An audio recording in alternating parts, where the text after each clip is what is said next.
Welcome to the GS note making series and our economy series. This is series for GS3 and we are doing economy. This is lecture number 9. In the last lecture we covered employment and unemployment.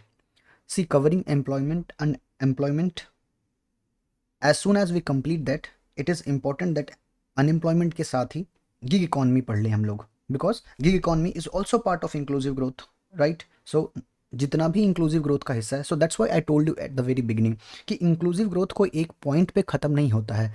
It goes on till the entire economy is complete. For that matter, even for society, for social activity, everything, it's all about inclusive growth. So we are done with employment and unemployment wala part, and now we are doing economy for gig economy. So welcome and greetings at whatever time you're watching. Let's get started with this gig economy. Now tell me, what do you understand by gig economy at the first?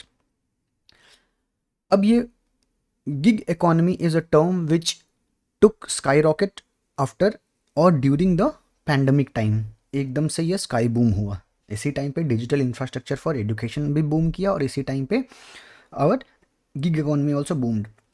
So we need to understand actually what gig economy is. देखो, आप overall जानते हो कि gig economy क्या होता है.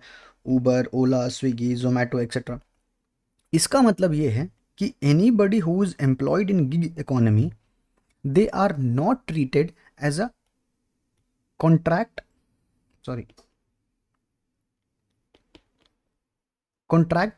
labor or contract employee. They are what? They are treated as partner. So you say, whenever you see in a Swiggy, Zomato, whenever you see what you say? You say delivery partner. Then you see what? Then you say the executive partner is on the way. The delivery partner is on the way. कभी आपने तो delivery employee is on the way? No, they are not treated as regular employee. तभी देखो उनको क्या होता है कि उनको ऑर्डर्स का शेयर मिलता है, राइट? सो ये एक ग्रे एरिया है जिसको कंपनी एक्सप्लॉइट करती है टू लेट देम नो कि भाई यू आर पार्टनर, जितना हमें कमाई हो रहा है उसका तुम्हें हिस्सा दे रहे हैं. एंड हिस्सा जितना कमाई हो रहा है उसका दे रहे हैं, कंपनी का नहीं. कमाई का हिस्सा, तुम्हारी वजह से जितना कमाई हो रहा है उसका हिस्सा दे रहे हैं. सो एक पार्टनर होने का एक फीलिंग है ये. सो इसका एक डेफिनेशन क्या है? The gig economy refers to labour market where individual undertake short term, मैंने क्या बोला, time bound employed, time bound employ, and it is not contract, not a written contract. ठीक है? So what it is? short term, flexible, freelance और task based work, है ना? कि it is not a full time job and it is not a contractual job जहाँ पे आप एक कॉन्ट्रैक्ट साइन करके रखे हो कि हाँ इतना काम करूँगा ये करूँगा या फिर इतना काम करना है. नो, ये है फ्लेक्सिबली, आप जितना करो उतना कमाओ. तभी बोलते हैं ना delivery partner, right? So this is gig. One second. Right. So this is gig economy. अब वी नो एग्जाम्पल में क्या आता है? ऊबर, ओला, स्विगी, जोमेटो एक्सेट्रा. अब करंट स्टेटस क्यों है? मतलब इतना बड़ा गिग इकोनॉमी हो गया है या फिर इतना व्यापक हो गया है कि इस पे सरकार को फोकस करना पड़ रहा है? यस, अब रैपिड ग्रोथ है इसमें. तो करंट सिनेरियो देखेंगे गिग इकोनॉमी हमारे देश में कहाँ खड़ा होता है.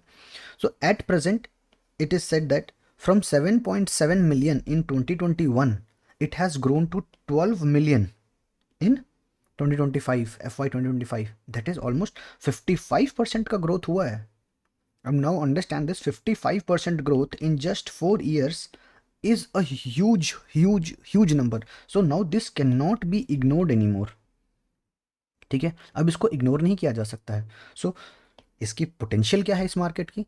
कि नीति आयोग कहता है in its project that in a report which it say that gig economy is expected to reach 23.5 million by the year 2029 and 2030. बताओ 23 मिलियन, जहाँ पे 23 मिलियन पीपल, मतलब you multiply this by 10 lakh. Just imagine if this many people are working in an ecosystem. So do you think government should not focus on this gig economy? It should. तो इसी gig economy को जब पढ़ेंगे तो क्या पढ़ेंगे कि इसके कुछ चैलेंजेस होंगे. ठीक है? पहले देखेंगे बेनिफिट क्या है, क्यों इतना ये ग्रो कर रहा है. then there must be challenges for it, and as soon as we find the challenges, government क्या करेगी, will address that challenge, so it will become government initiatives. Now tell me one thing, कि जब ये सारा angle पढ़ लेंगे, we will be covering entire gig economy, and then we have data here कि क्यों उस पर फोकस करना चाहिए. So this is giving what and why. ठीक है, तो अब आ जाओ बताओ कि गिग इकोनॉमी का रैपिड ग्रोथ हो रहा है, फ्यूचर पोटेंशियल देख लिया हमने, और अभी एट करंटली देखोगे, करंट सिनेरियो क्या है कि current it accounts for 2% of workforce. We know that around 88% of workforce is in informal sector, है ना, पढ़ा था हमने एम्प्लॉयमेंट एंड अनएम्प्लॉयमेंट में. 88% इज इन इनफॉर्मल सेक्टर, उसमें भी हमने देखा था 42% is in agriculture. So 42% out of agriculture, we need to understand कि एक बड़ा पोर्शन है. 42 के बाद हमने क्या देखा था, around 22% is employed in manufacturing. Agriculture के बाद सबसे ज़्यादा इनपुट कहाँ था, मैन्युफैक्चरिंग में. ये अभी देखा नहीं है, हम देखेंगे आगे चल के. So now currently it accounts for 2% of the work force. अब पूरे लेबर फोर्स का 2% है, and at present we know 7.7 million से 12 मिलियन तक आ गया है वो. So and it is expected that it will reach 23.5 million. तो अब इस पे सरकार कैसे ध्यान ना दे, देखो 23.5 मिलियन एक्सपेक्ट करें. इधर यू कैन राइट दिस और you can say that it is projected to reach 4.1% and 6.7% of non agriculture workforce.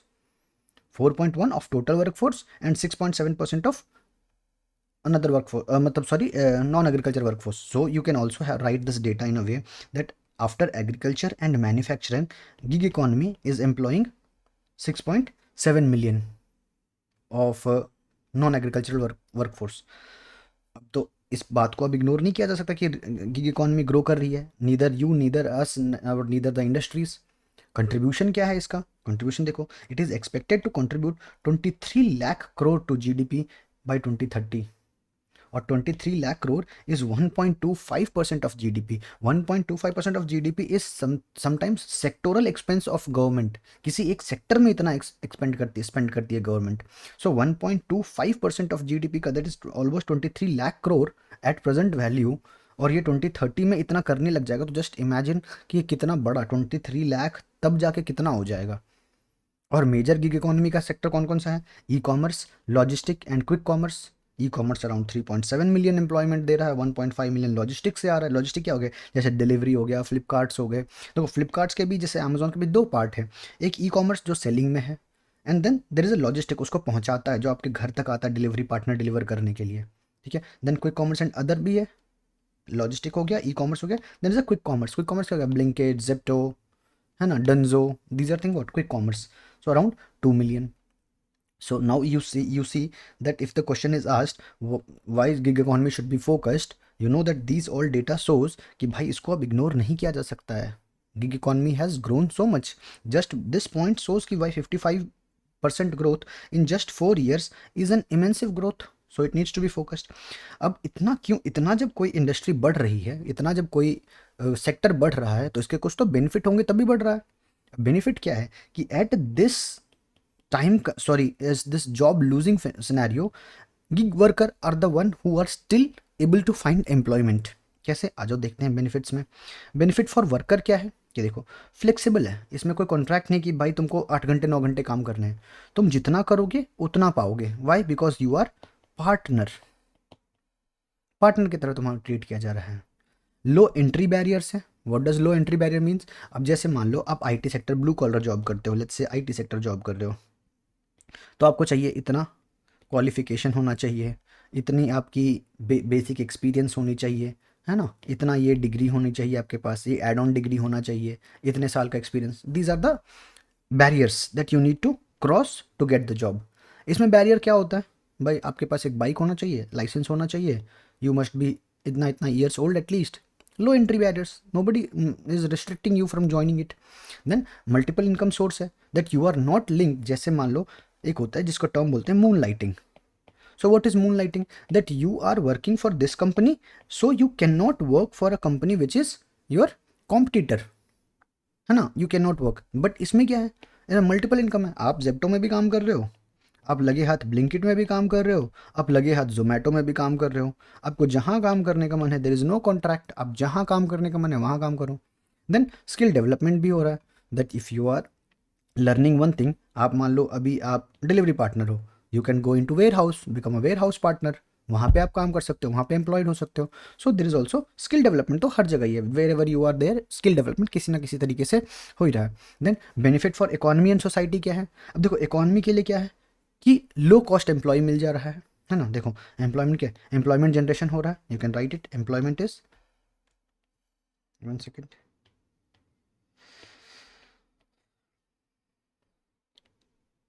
Low cost employ मिल जा रहा है ना। Then you are also knowing that it is self employment kind of an entrepreneurship, कि कोई भी जैसे you can put a proposal to the industry और you to the organisation and get a warehouse, you can generate entrepreneurship and you can have your employees the working there. Then digital and financial inclusion भी हो रहा है, because you can not work, ये पूरा gig economy is working on digital infrastructure. So digital penetration भी हो रहा है, डिजिटल डिवाइड को भी ये मैच कर रहा है, ये ब्रिज कर रहा है। Then rural urban employment gap को भी ब्रिज कर रहा है, that anybody who has to work in gig economy do not have to travel to the urban areas to get the job, उनको अपने एरिया में ही जॉब मिल सकता है, क्योंकि ई कॉमर्स तो अभी कहीं ऐसा नहीं है जहाँ नहीं पहुँच रहा है, ऑलमोस्ट हर जगह है, तो they can get a local employment. ठीक है, so it can also, you can also right that it is avoiding the ghost village syndrome, है ना, गोस्ट विलेज की लोग पलायन करके नहीं जा रहे हैं। बेनिफिट फॉर बिजनेस क्या है? कॉस्ट इफेक्टिव वर्कफोर्स, वही बात है, इकोनॉमी के लिए लो कॉस्ट एम्प्लॉय मिला तो cost effective workforce, on demand manpower, जब जितना चाहिए उस हिसाब से हायर करो, because you do not have a contract, specialised workforce मिल रहा है। And then high saving working capital, है ना, वर्किंग कैपिटल क्या है? The capital which gets consumed, one is capital and then is working capital, functional capital and working capital. Working capital क्या होता है कि जैसे मान लो पेट्रोल है आपके पास लेट्स गैसोलीन है, क्या हो रहा है, ये कंज्यूम हो जा रहा है ना। एक फिक्स्ड कैपिटल होता है और एक working capital. So when you say fixed capital, what is fixed capital? जैसे आपके पास मशीन है, machine is fixed capital, but now you have oil, अब ये मशीन ऑयल में जा रहा है, this is also capital but it is working capital, ये कंज्यूम हो जा रहा है। सो द पैसा जो इस बिजनेस को चलाने के लिए लग रहा है working capital, that is being spent लो, जो कॉन्ट्रैक्चुअल वर्कर को देते हैं उससे कम वर्क दे रहे हो। And then since it was not a regulated industry earlier, so इसमें आपका पीएफ, ईपीएफ, कंट्रीब्यूशन ये भी नहीं था एम्प्लॉयर के पास। सो एम्प्लॉयर के पास ये एकदम बेसिक लूप होल था इसमें से एम्प्लॉय को, मतलब एम्प्लॉय हायर करने का, hiring and firing was easy. So why gig economy is important? Exactly for the same reason, जो बेनिफिट है यही इंपॉर्टेंट है, इट शुड बी, ये देखो सारा, ये सारा makes it important. Growth is constantly increasing, 7.7 से 12 मिलियन हो गया है। And then you know that it is NITI Aayog का रिपोर्ट कह रहा है कि 23 मिलियन बाई 2930 हो जाएगा ये। 6.7 million out of agriculture, 4.1% of total work force, and then 23 lakh crore of GDP by 2030, which will be 1.25% of the GDP. So you cannot ignore this. This is becomes very important points of gig economy. तो अब बताओ, ये जब पढ़ लिया हमने तो इस इकोनॉमी के कुछ चैलेंजेस होंगे। So what are the challenges for the economy? तो challenges to gig worker is that they do not have job security. इसमें हायरिंग एंड फायरिंग ईजी है। इफ़ द डार्क हाउस, जो डार्क स्टोर बोलते हैं, वो dark store goes out of business, तो you are just out of job, आप कहीं claim करने जा सकते हो। इनकम वोलेटिलिटी है, मान लो अगर आप बीमार पड़ गए आज, you are sick, you are having fever, so आज तो आपकी इनकम गई, right. Then lack of social security, आपके पास कोई इंश्योरेंस प्लान भी नहीं है, कोई एक्सीडेंटल कवरेज भी नहीं है। Legal protection, because since you are not a contractual employ, you do not have legal protection against that company. आप पार्टनर थे तो प्रॉफिट का भी पार्टनर हो, लॉस का भी पार्टनर हो। एंड स्किल अपग्रेडेशन में क्या ही है, जैसे यहाँ पे हमने बोला कि ठीक है स्किल डेवलपमेंट है बट लिमिटेड है ना, कितना ही ज़्यादा सीख लोगे यहाँ पे, तो there is limited skill development. ये हो गया टू द गिग वर्कर। अब जब वर्कर को है तो एक दूसरे साइड गवर्नमेंट एंड इकोनॉमी को भी होगा, क्या होगा कि रेगुलेटरी वैक्यूम है गवर्नेंस के लिए। यहाँ पे जैसे पेड लीव नहीं है इनके पास, मिनिमम वेज नहीं है इनके पास, कोई क्राइटेरिया नहीं डिफाइंड है। जैसे क्या है लेबर फोर्स, आप देखोगे लेबर लॉ में there is a working condition, there is a minimum wage, but यहाँ पे वो तो है नहीं, क्योंकि ये उस लेबर मार्केट का हिस्सा ही नहीं है जो रेगुलेटेड लेबर मार्केट है, ये तो नॉन रेगुलेटेड है। मैंने क्या बोला आपको, यहाँ पे पढ़ा है था ना, it's a labour market where individual undertake short term, flexible and freelancing and task based work है। It is a non regulated market था। Usually through digital platform instead of traditional style. So it's not a traditional style जहाँ पे employment होगा. So now we understand कि भाई एक regulatory vacuum है. Then अब जब ये रेगुलेटरी वैक्यूम फॉर गवर्नमेंट है, तो this is also another challenge कि how do you control the income. Income challenges भी है too from the both the employer and the employee. So tracking gig economy is very difficult because आप तो इसके लिए कोई नॉर्म नहीं बनाए हो. तो अब देखो जितने भी चैलेंजेस हम पढ़ते गए, गवर्नमेंट इन्हीं को एड्रेस करेगी, जो गवर्नमेंट इनिशिएटिव बन जाएगा, राइट. तो अर्बन कंजेशन एंड पॉपुलेशन भी बढ़ रहा है इसकी वजह से. People are shifting from rural area to nearby urban area for better opportunities. तो urban congestion and pollution obviously बढ़ रहा है. बिकॉज अब देखो क्या है कि आप छोटा सा ग्लास ऑर्डर करो, एक ब्लिंकिट वाला लेके आएगा. एक पेप्सी ऑर्डर करो, एक ब्लिंकिट वाला लेके आएगा. एक प्लेट ऑर्डर करो, एक ब्लिंकिट वाला लेके आएगा. दो organisation try to balance this कि एक बल्क ऑर्डर बना देते हैं या फिर एक कंबाइंड ऑर्डर बना देते हैं. So they give you time कि 40 सेकंड का टाइम है आपके पास to add before the order is packed. So you get this points. So यही चीज़ एड्रेस होता है दोनों साइड से. तो अब इन्हीं को गवर्नमेंट एड्रेस करेगी. How would government address this, आइए देखते हैं. सो गवर्नमेंट ने क्या क्या किया है. सबसे पहले लैक क्या था यहाँ पे कि job security, social security, income volatility, regulatory vacuum. तो गवर्नमेंट इसको इनिशिएट करेगी, इसको एड्रेस करेगी. So code of social security 2020 आया. इसमें क्या किया, गिग वर्कर को आइडेंटिफाई किया गया as a proper worker and platform worker. Separately इसको किया गया कि भाई ये एक अलग टाइप ग्रुप ऑफ वर्कर है and platform workers are another group of workers. And इनके लिए legal framework and social benefit का भी इंतजाम किया गवर्नमेंट ने कि नहीं, आप इनके लिए सिर्फ ऐसा नहीं है कि आप इनसे बस काम करोगे, इनको निचोड़ लोगे. नहीं, इनको भी आपको provident fund benefit and different kind of benefit, not exactly जैसे कॉन्ट्रैक्चुअल एम्प्लॉय को मिलता है, बट कुछ हद तक आपको वैसा ही इनके लिए भी करना पड़ेगा. Because they are human and they need to be protected. They are employ. Workforce है, कितना बड़ा वर्कफोर्स है. यू सी ऑलमोस्ट 12 मिलियन को भी एम्प्लॉय कर रहा है. सो इतने बड़े वर्कफोर्स को तो एम्प्लॉय आपको ध्यान देना पड़े. 1 करोड़ 20 लाख को आप एम्प्लॉय कर रहे हो. तो गवर्नमेंट ने क्या किया कि ई श्रम पोर्टल भी बनाया. For what, for a database. क्यों, हमने यहाँ क्या देखा कि उनको ट्रैक करना is very difficult. So track करने का सोल्यूशन क्या बनाया गवर्नमेंट ने. गवर्नमेंट ने बनाया कि भाई आप आओ ई श्रम पोर्टल पे रजिस्टर करो अपने आप को. तो लोग क्यों रजिस्टर करेंगे कि वो ट्रैक हो सके. नहीं, तो गवर्नमेंट को क्या बनेगी कि यूनिवर्सल अकाउंट नंबर देगी जहाँ पे आप पीएफ, अपने जीपीएफ, ये सारे चीज़ों को, जीपीएफ तो नहीं ईपीएफ, ठीक है, क्योंकि employ GPF is for government provident fund, is employ provident fund. So आप ईपीएफ का बेनिफिट उठा सकते हो, सोशल सिक्योरिटी का बेनिफिट उठा सकते हो. तो सरकार आपसे आपकी डेटा कलेक्ट कर रही है तो आपको बदले में कुछ दे भी रही है. So and welfare scheme. Welfare scheme का क्या होगा कि वही पीएफ, आपकी सिक्योरिटी, उसके लिए आपको क्या है, एक यूनिवर्सल अकाउंट नंबर है.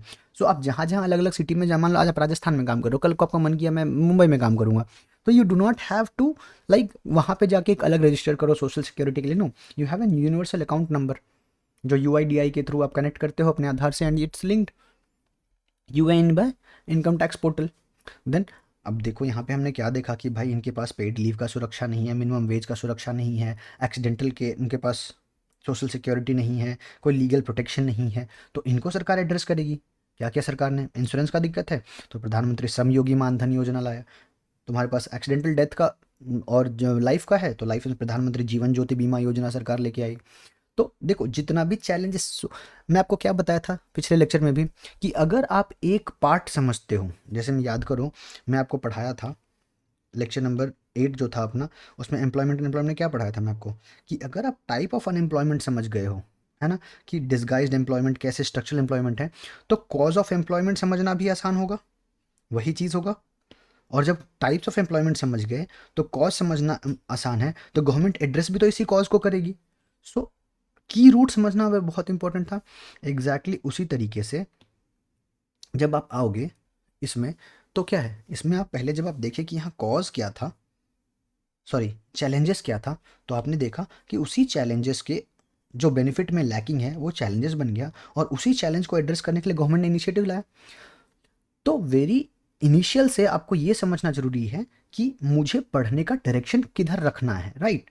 सॉरी, क्या आते हैं हम लोग, श्रमयोगी मानधन. श्रमयोगी मानधन क्या है कि वॉलेंट्री पेंशन स्कीम है. अभी आप जमा करो अपने यूएन नंबर पे and then when you are retired after 60 years you get 3000 per month salary. इसमें गवर्नमेंट भी, सॉरी नॉट सैलरी, पेंशन, इसमें गवर्नमेंट भी कंट्रीब्यूट करती है, आप भी कंट्रीब्यूट करते हो जैसे एम्प्लॉय और एम्प्लॉयर. तो ये जो एम्प्लॉयर का कंट्रीब्यूशन था वो गवर्नमेंट ले लेती है अपने ऊपर, सो दैट अगर आपको एम्प्लॉयर नहीं दे रहा है तो हम दे रहे हैं. You are under our security. क्यों, India is a welfare state. क्यों करना है भारत सरकार को? क्योंकि वो वेलफेयर स्टेट है हम।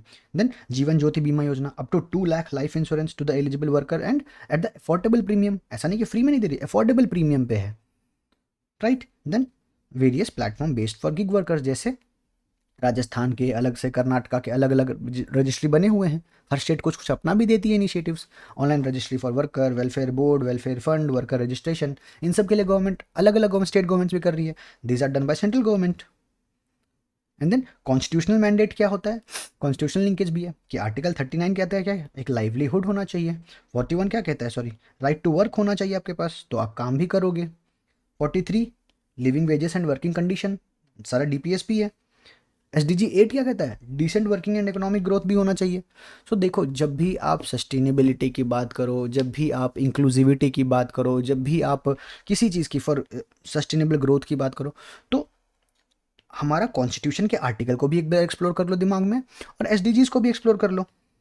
इससे क्या होगा? इससे ये बेनिफिट हो जाएगा कि हाँ, आपको ये पता लग गया कि अच्छा, मैं इस चीज़ों को इस डायमेंशन पे लिंक कर सकता हूँ, इसके बेनिफिट को, इसके प्रोज को। एंड अगर ये फुलफिल नहीं हो रहा तो इसका कॉन्स भी यही हो जाएगा। अब बताओ, इन सब में चैलेंजेस क्या है? ये तो चैलेंजेस पढ़ लिया हमने कि इकोनॉमी का चैलेंज क्या था। गवर्नमेंट इनिशिएटिव्स को इम्प्लीमेंट करने में चैलेंजेस क्या है? कि चैलेंज इज कि बैलेंस करना है लेबर मार्केट को विद द फ्लेक्सिबिलिटी। अगर आप इसको इतना रिजिड बना दोगे कि हर कंपनी के एम्प्लॉयर्स को, हर एम्प्लॉयर्स को इसको फॉलो करना पड़ेगा, तो जो मेन बेनिफिट था गिग इकोनॉमी का, ये लूज हो जाएगा कि भाई कॉस्ट इफेक्टिव वर्कफोर्स था, ऑन डिमांड मैन पावर मिलता था। क्योंकि अगर आप इसको social contract and different different contract से बांध दोगे, तो the main benefit of this is lost. तो गवर्नमेंट को क्या करना है? Government needs to find a, आप ये डायग्राम बना सकते हो, फ्लेक्सिबिलिटी एंड सोशल सिक्योरिटी के बीच में एक बैलेंस ढूंढना है गवर्नमेंट को, ठीक है। And that is challenge is labor market का availability and flexibility with adequate social security, ensuring that platform led employment remains both productive and inclusive। कि ऐसा ही ना होगी कंपनी एक नया ही मॉडल लेके आ जाए और इनको एक हायर करना ही बंद कर दे, तो दैट बिकम्स अ चैलेंज। अब आ जाओ कि नीति आयोग भी तो कुछ सजेशन रिकमेंड, क्योंकि नीति आयोग है वहाँ पे थिंक टैंक, तो भाई कुछ तो काम करेगा, पैसे ले रहे हैं वहाँ पे लोग, कुछ तो काम करेंगे। तो नीति आयोग का एक रिपोर्ट है जिसको बोलते हैं India's booming gig and platform economy. इसके अकॉर्डिंग क्या है कि कुछ कुछ सजेशन है इनका कि गवर्नमेंट ने कैटालिटिक प्लेटफॉर्म बनाया। क्या है? One nation, not one nation, sorry, it is, sorry लिखा तो है open network digital commerce. It is just like, जैसे डिफरेंट प्लेटफॉर्म्स हैं, अमेजोन्स हैं, फ्लिपकार्ट हैं, what they are doing, they are connecting the buyer to the different sellers, seller 1, seller 2, seller 3, इन सब से कनेक्ट कर रहा है इनको, so that the buyer can find their right seller. उसी तरीके से open network digital commerce is a open network commerce जहाँ पे बायर सेल कर सकते हैं and sellers can buy it, ठीक है, connect buyer and seller. improve access to finance, so to both the what the organization and the warehouse, इन दोनों के लिए क्या करो? एक्सेस एंड फाइनेंस का अवेलेबिलिटी कराओ। कैसे? Through grants, through venture, through लो इंटरेस्ट लोन्स। अब देखो एमएसएमईज के लिए जैसे गवर्नमेंट क्या करती है, 3 लोन लेके आई है। कौन सा? मुद्रा लोन के तहत, मुद्रा लोन के तहत 3 लोन है, कौन कौन सा है? युवा, तरुण एंड किशोर, युवा, किशोर एंड तरुण लोन, ये सारे हैं। उसी तरीके से प्रमोट स्किल डेवलपमेंट, जैसे through national NSD, sorry,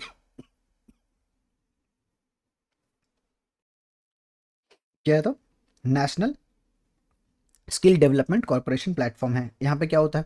skill development, skill batches को यहाँ पे अलग अलग चीज़ें दिया जाता है कि भाई स्किल पासपोर्ट देंगे आपको, स्किल बैच देंगे कि आप कितने स्किल्ड हो, so that you can use it as your CV, as your, आप उसको क्या बोलते हैं, what you carry as a portfolio, अपना पोर्टफोलियो यूज करते हो कि हाँ मेरे पास इतना स्किल है, मैंने इतना डेवलप किया हुआ है अपने आप को, ठीक है।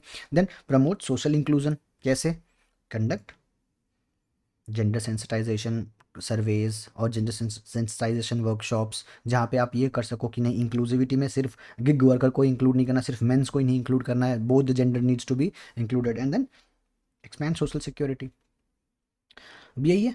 अब एक और सबसे इंपॉर्टेंट हो जाता है कि जब हमने ये पढ़ा जेंडर सेंसिटाइजेशन, तो एक ख्याल आ जाता है कि एक बार वुमेन इन गिग इकोनॉमी भी पढ़ लेना चाहिए कि what is this doing for inclusivity. Inclusivity में हमने अर्बन रूरल देख लिया, अब इंक्लूसिविटी में हमें वुमेन को भी देखना है, right. So there is also a point of women in the gig economy. बताओ, अब now we understand gig economy क्या है, समझ गए, जितना काम उधर नॉर्मल हो रहा था वही काम होगा। अब बस इसमें देखना है कि वुमेन का कितना पार्टिसिपेशन है, बस डेटा का खेल है यहाँ पे। तो देखो, has emerged has important avenue for women. अब देखो, क्योंकि हमने रिसेंटली देखा कि there is a female Uber driver, there is female Blinkit delivery partners, so we understand कि ये एक एवेन्यू खोल दिया उनके लिए भी। एंड गिग इकॉनमी में देखो, जैसे क्लाउड किचन्स वगैरह खुल गए, उसमें you see a woman who is great, having a great skill of cooking, who is having a great skill of running a kitchen, she is running a cloud kitchen। उसको बहुत बड़ा investment करके एक restaurant ये सब नहीं खोलना है, राइट। सो करंट स्टेटस है कि पीरियोडिक लेबर फोर्स सर्वे 2023-24 से बताता है कि female labour participation ratio is 35.5%, हम पहले से देखते आ रहे हैं। And gig economy has increased it to almost 41.4%। So gig economy has boosted women participation. और नीति आयोग का रिपोर्ट ये कहता है कि this gig economy has capacity to increase women in the economy for 100 fold, by 100 fold. ठीक है, अब आ जाओ, advantage of gig economy for women क्या हो सकता है कि फाइनेंशियल इंक्लूजन हो सकता है ना। फाइनेंशियल इंक्लूजन कैसे, एक है जन पहल सर्वे, वो रिपोर्ट करता है कि वुमेन का 30% ऑफ इनकम इंक्रीज हुआ है after they are integrated into the gig economy. Entrepreneurship option, जैसे मैंने आपको बताया cloud kitchen, low entry barriers, example Urban Company हो गया, यहाँ पे आप क्या कर सकती हैं, यहाँ पे women are like designers, they are coming up has a groomer, personal groomers के तहत आती हैं, beauty parlours. So these are what, these are employing female employ as well, मतलब एम्प्लॉय नहीं बोलेंगे but gig workers. Flexible working hour है, right. So time poverty, मैंने आपको बताया था कि एक है आपका जॉब पॉवर्टी, वर्किंग पुअर, जैसे लास्ट रिमेंबर लास्ट लेक्चर में बताया था, वर्किंग पुअर, एंड देन एक है आपका टाइम पॉवर्टी। अभी टाइम पॉवर्टी क्या है कि रिमेंबर, जब वुमेन का हम इकॉनमी में पार्टिसिपेशन करेंगे ना, तो इट मेक्स इट, हम उसको बोलते हैं second shift. So it is avoiding second shift. Second shift क्या है कि हम बोल दिए अच्छा वुमेन, हमारे यहाँ की वुमेन तो काम करने लग गई है, but the point is women घर आके भी काम कर रही है, now she has added up work, तो it is creating double burden. So उसको सेकंड शिफ्ट बोलते हैं। So it is addressing the issue of second shift. Okay, अब आ जाओ डिजिटल एम्पावरमेंट की बात करूँ। डिजिटल एम्पावरमेंट भी हो रहा है, they are being trained, they are being included in the digital infrastructure, and then continuous skill development हो गया। जो जो यहाँ पे पढ़ रहे थे बेनिफिट, वही बेनिफिट यहाँ पे भी है, बट हम डेटा ड्रिवन टुवर्ड्स वुमेन रखेंगे। अब आ जाओ, यहाँ देखो चैलेंजेस फेस्ड बाय वुमेन क्या है, यू कैन नॉट से कि there is no challenge. Gender gap, obviously human women gender report ये बताता है कि 60 to 80% केयर इकॉनमी जो है it is run by women. What is care economy, यहाँ पे चाइल्ड केयर हो गया, हेल्थ केयर हो गया, नरिशमेंट केयर हो गया, क्रीशेस हो गए, these are what being run by women. तो gender pay gap should be bridged. Digital gender divide भी है कि वुमेन ओनली 66% मोबाइल यूज़र्स हैं, 16% don't use phone at all. Then safety and harassment का है ही, remember Chandrika Gaur case, the worker.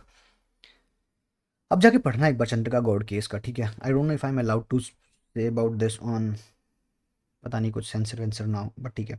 Gender stereotype and occupational segregation है ही, जिसको glass ceiling बोलते हैं, दिखता नहीं है कि सीलिंग है बट वो है। एंड ग्लास सीलिंग और स्टिकी फ्लोर, कि ग्लास सीलिंग ऐसा है कि ऊपर जाने दे रहा है तो ऊपर एक बैरियर की तरह क्रिएट कर रहा है ऊपर उठने से, and sticky floor is something which is holding it back, है ना। ऐसे लग रहा है कि ऊपर जा सकते हैं, उड़ सकते हैं, आसमान is your limit, but there is a glass ceiling यहाँ पे जो ऊपर नहीं जाने दे रहा है। Then there is a sticky floor जो ऊपर उठने ही नहीं दे रहा है। These are what social norms, है ना।